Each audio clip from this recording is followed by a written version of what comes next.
Morning. This is the dark side. I had a heavy day on the drink yesterday. Myself and the chef were talking about doing a bit of food for our friends.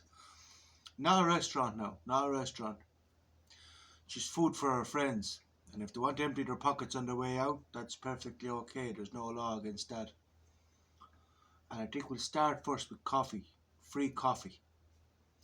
Free coffee that every lunatic in the place can call in and have a chat. Yeah.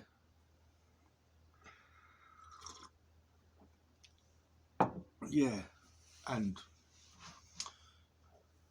if they want to leave us something towards the coffee on the way out, they can too. But I think we'll do that. A day centre, if you like. A day centre, a fucking day centre.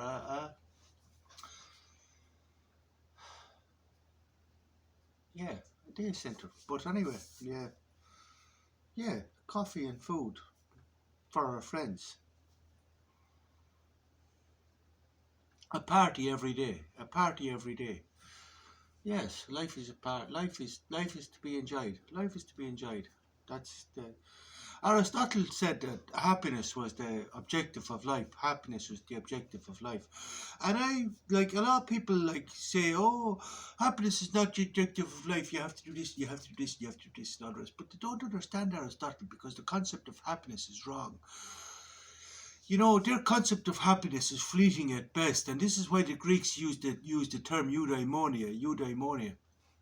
Eudaimonia is nearly like, we could nearly say like it's the subtle art of not giving a fuck. Now I tried to read that book before, but he started off with hope, so I closed the book and said this guy's talking through his arse. That was because, like, you know, well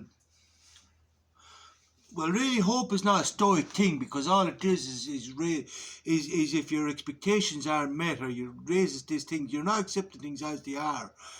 If you have hope, you know, you're not dealing with it as is. You know, you hope someone's going to get better. You hope, you have to deal with things as is. As is. Where was it? Yeah, but happiness, yeah. Eudaimonia really is a mind where you're enjoying all life, regardless of your circumstances, regardless of your. You know, you don't want anything, you don't expect anything. It's just all so fucking amazing and so much fucking fun. And it's really, really like, it's an experience, and a really enjoyable experience. This is an experience. Everything is beautiful, and thank you for my experience. Yeah, and that will get you through nearly everything.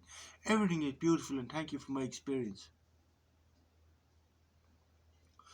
Because it's exactly that. Anyway, the little one is a diamond. She's a real diamond, I have to say. I've never met the likes in all my life. She sends me 2 or 3 text messages and then she's gone. She's gone for the day. And that takes a lot of resolve, you know. Like, I answer back to 2 or 3 text messages. I thought about playing her game and waiting fucking a day before I reply to text messages, but the best thing for your enemy is not to be like him. That's the truth. Yeah, but she sends me 2 or 3 text messages. I remember seeing a girl before, and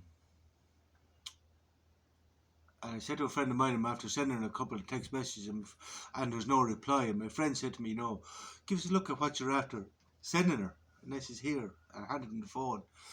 And he looked at the phone and he says, you're after sending her 17 text messages. I will reply. He says, you're after sending her 17 text messages without reply. That's, yeah. And that's because, like, you know, you do think and you do think and you do think, and then you have so much to fucking say that when you actually get the chance to talk to somebody, just, it's nearly like opening the floodgates, opening a dam, you know. So, yeah, so I saw off 17 text messages, but apparently that's not normal. But But she does the opposite thing. She sends her 3 or 4 text messages and shuts down all communication, which leaves me, I'm sorry to say, hanging on the phone, waiting for the next text message. And it's like my ma always used to say. My ma always used to say that no matter what it is, always leave them wanting more. Whether it be chocolate cake or biscuits or coffee or whatever it is, always leave them. She always used to say, always leave them wanting more. That's what Ma used to say, always leave them wanting more. And that's a very, very good strategy. That's a very good strategy. But she's the hat saga is still going on. The hat saga is still going on. After all my podcast, which I thought was surely the end of it, after the podcast, was that down the town? It was down the town, I think. Yeah, it was down the town.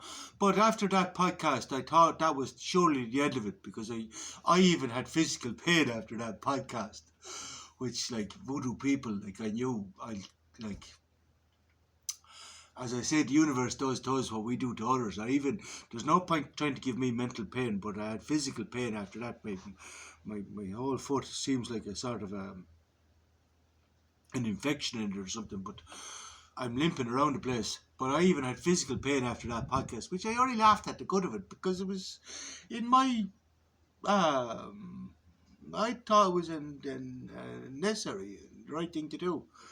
But the hashtag is still going on, even after that podcast. I don't know if she looks at these podcasts or she's just looking at these podcasts. I don't know. But even after that podcast, she sent me a thing, are you going to help me with the hat, or do I have to get someone else? So I replied to her and I said, fuck him and his hat. Fuck him and his hat. You can send the hat back to him when you come back. I put the hat back in the suitcase and you can send it back to him whenever you come back. And she texted me back then and said, I see. And then I says to him, like, I says, like, the hat is his problem. Now this is where Kant's categorical imperative comes in, you know. You see, it's not about licking everybody's arse. This is where Kant's categorical imperative comes in. If I was him, it's treat others as you would have them treat you. But if I was him, I would have no problem. No problem at all. If I leave this hat somewhere, which is my favourite Viking helmet, if I leave this hat somewhere, the fucking hat is gone. I'm not going to cling to the hat. The hat is gone. The universe has taken the hat. And you accept this and you move on and you'll get a new hat at some point. But this clinging to the hat to the extent that it's causing you a problem, this is, you have to say to yourself, what is the cause of my suffering? What is the cause of my suffering? That's the fundamental question. What is the cause of my suffering? So I said to her, why have you made this your problem? What is your intent? What is your intent? And she said, I own. And I says, you know nobody, nobody, fuck all. You know nobody, anything. And she says, oh, he helped me, I own. And I said, that's not love. That's not love. Love is to give without expectation. But if there's an expectation or an obligation, that's not love. That's not love. That's a contractual agreement. That's business. That's business. That's not love. Now, and if he gave and he expects and she feels obligated, that's not love. So I said, that's control. That's what that is. That's control. So as I said to her before, if I let you control me, all they have to do is control you and to control me. And that's exactly what's going on.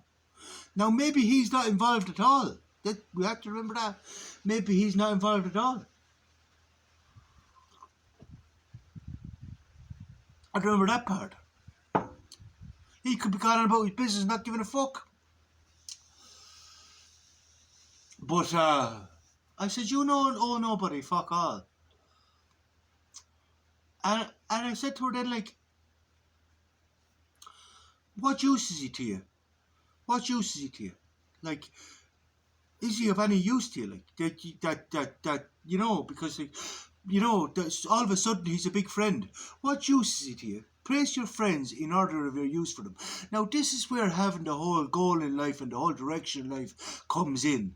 That every action is conducive to the goal, and that includes your friends and who you have around you. You know what I mean? What use are you to me? What use are you to me? Now, she is of use to me. You have to remember when you're dealing with her that she's not this sweet, pretty little one that you're looking at. And maybe this relates to all people, but I haven't done this with most people, but I haven't been in this sort of a situation with a lot of people. But the thing you have to remember with this little one is her soul is a powerful entity. Her soul used to be my soul before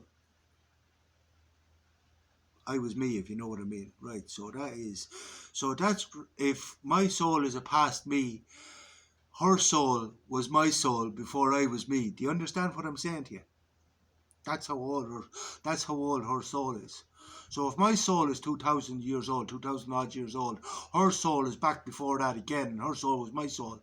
So it's nearly like a copy and paste. But that's who you're dealing with, because she listens to her soul, which means like you have to think about every thing. But at the same time, that's some energy to put behind your if we align together and work together, that is a serious force to achieve what I want to achieve. So therefore, she's very conducive to the goal. And I think she's a little diamond, to be honest. But you have to ask this about everybody, and this is where the goal comes in, and you have to ask yourself about every action, is it conducive to the goal, especially when you're going to let people make their problems your problems. Because what's the point in staying in control of yourself and not having any problems if you're going to let other people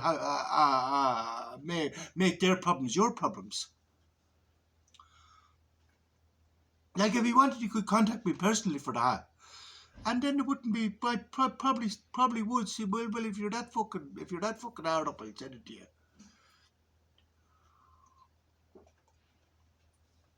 But that's not the case. How much for time? It's hard to see the time in this place. But that's not the case. Right, I'm going off. I'll see you tomorrow. Bye.